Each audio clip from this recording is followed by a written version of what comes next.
galera, tudo bom? Esse vídeo é para falar sobre um livro que nós lemos para o Clube do Livro do Ensino Médio de um dos colégios onde eu trabalho, que é o Extraordinário, da R.J. Palacio ou Palácio, gente, eu não sei. Eu já tinha ouvido muito sobre esse livro aqui, hein? Bastantes pessoas já tinham falado a respeito. E sempre estava naqueles box lá de best-sellers, nas primeiras bancadas lá da Saraiva, portanto nunca foi um livro que me atraiu. Mas aí foi o mês de escolha dos alunos, então vamos ler, né? Aí eu fiquei bastante brava, porque a aluna que convenceu todos nós a lermos este livro, ela não foi no Clube do Livro, porque ela mesma não conseguiu terminar de ler, porque ela detestou. Eu falei, ai Jesus, mas aí li. E acho que todos vocês devem conhecer um pouco sobre a história, né? Que aqui é a história de um menininho, que é o August. Ele começa a história de uma maneira que isso eu achei uma estratégia muito legal. E eu acho que ele poderia ter mantido essa estratégia até o final do livro. Mas, tudo bem.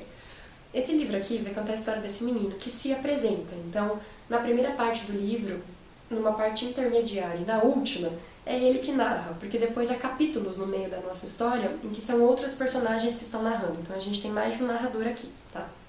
Na primeira parte, ele fala pra você que ele é um garoto de 10 anos, que ele vai começar a escola pela primeira vez daqui a algumas semanas e que ele tá com muito medo porque ele tem uma deficiência física facial, em que o rosto dele veio transfigurado. Então ele fala que ele é uma abominação, que as pessoas acham que ele é deformado, que todo mundo que olha pra ele não consegue encará-lo porque as pessoas têm nojo dele e ele não se descreve.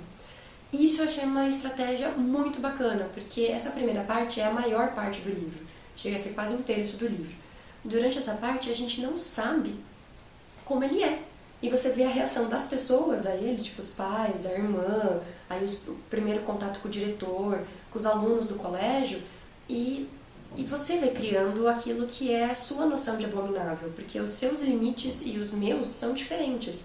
Então, aquilo que você imagina como, nossa, isso aqui eu não ia conseguir fingir que tá normal, sabe? Isso aqui ia me incomodar no rosto de uma pessoa. O que seria uma coisa abominável? O que seria um monstro, sabe? A gente começa a se colocar num local para testar os próprios limites, né? Eu achei muito bacana, porque a imagem que eu tinha construído dele, na hora em que ele é descrito, não foi do jeito que eu tinha imaginado. Por exemplo, quando eu falo do rosto de uma pessoa, eu jamais ia pensar em me importar com as orelhas dela.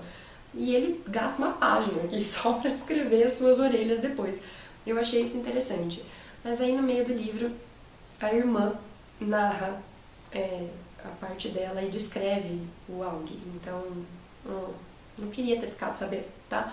E essa doença aqui é uma doença que existe, de acordo com as estimativas do livro, ela acontece uma vez a cada 2 bilhões de nascimentos. É um negócio muito difícil de acontecer e isso foi uma coisa que me incomodou bastante. Eu achei legal ela querer discutir essa questão da aparência, né? Do quanto a gente julga as pessoas pela aparência, o quanto isso é importante para a nossa sociedade, o quanto a deficiência é algo a ser trabalhado nas escolas e nas pequenas comunidades familiares, e sabe? Mas tratar de uma doença que acontece uma vez a cada não sei quantos milhões de vezes não é uma realidade. Eu acho que a gente podia discutir coisas mais importantes, tipo, poxa, pegar uma deficiência e uma doença com a qual a gente convive constantemente. Porque é colocar a gente em situações reais, em situações que a gente realmente vai ter que agir, vai ter que fazer alguma coisa e se posicionar.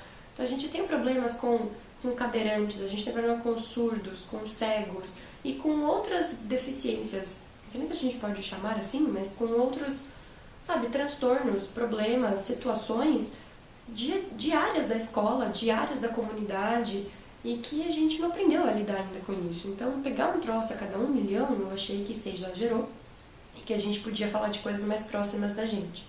Mas, tudo bem.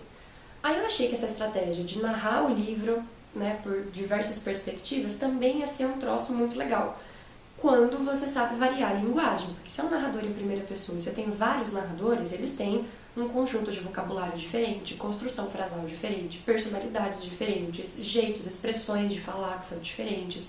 E aqui não tem. Apesar das personalidades sim serem, né, bastante distintas, nesse caso, a linguagem é a mesma. Então eu percebi que a linguagem não era do Aug, não era da sua irmã, não era do namorado da irmã, não era do seu amigo, a linguagem era da autora e ela não sabe fazer uma coisa diferente, então eu não gostei, tá? Mas eu ainda curti a questão de ter outras pessoas contando essa mesma história e outras pessoas de verdade.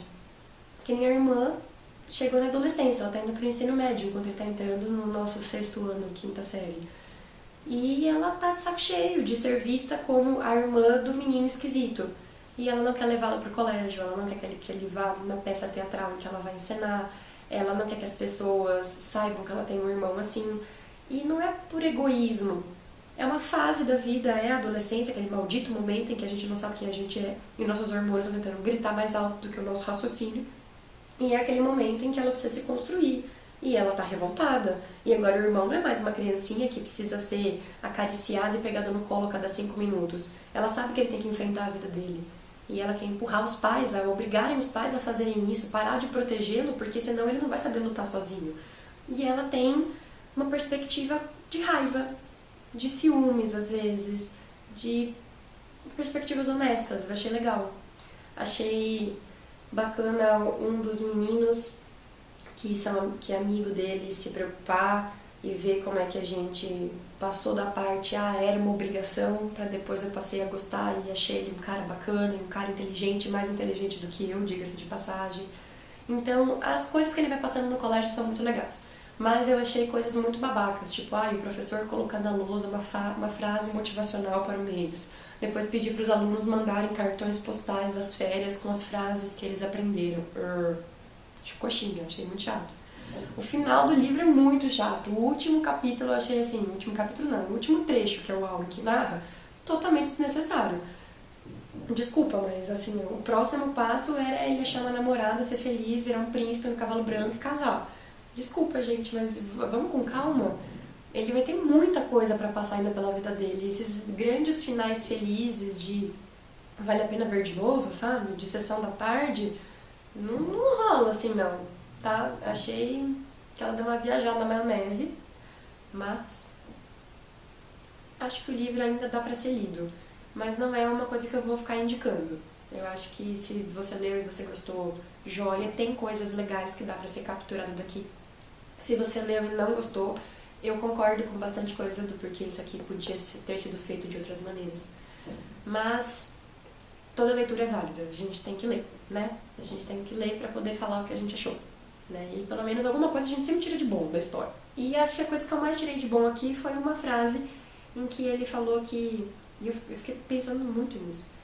Ele falou que todas as pessoas deveriam ter um momento na sua vida em que elas fossem aplaudidas de pé. Todo mundo merecia esse momento. Todo mundo merecia ter um talento e ter uma característica, uma vez na vida pelo menos, reconhecida por todos, ao ponto das pessoas te aplaudirem de pé. E aí eu fiquei pensando, né? O que eu gostaria de fazer para ser aplaudida de pé? E aí todo mundo da roda começou a contar, né? Qual talento eles gostariam de ter reconhecido.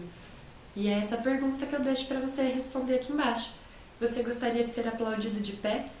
Por qual dos seus talentos? Ou por qual dos seus sonhos? Ou por qual talento que você gostaria de ter, mas ainda não desenvolveu? O que você acha que merecia ser aplaudido de pé sobre a sua pessoa? Conta pra mim aí embaixo pra gente conversar. Beijo, gente. Tchau, tchau.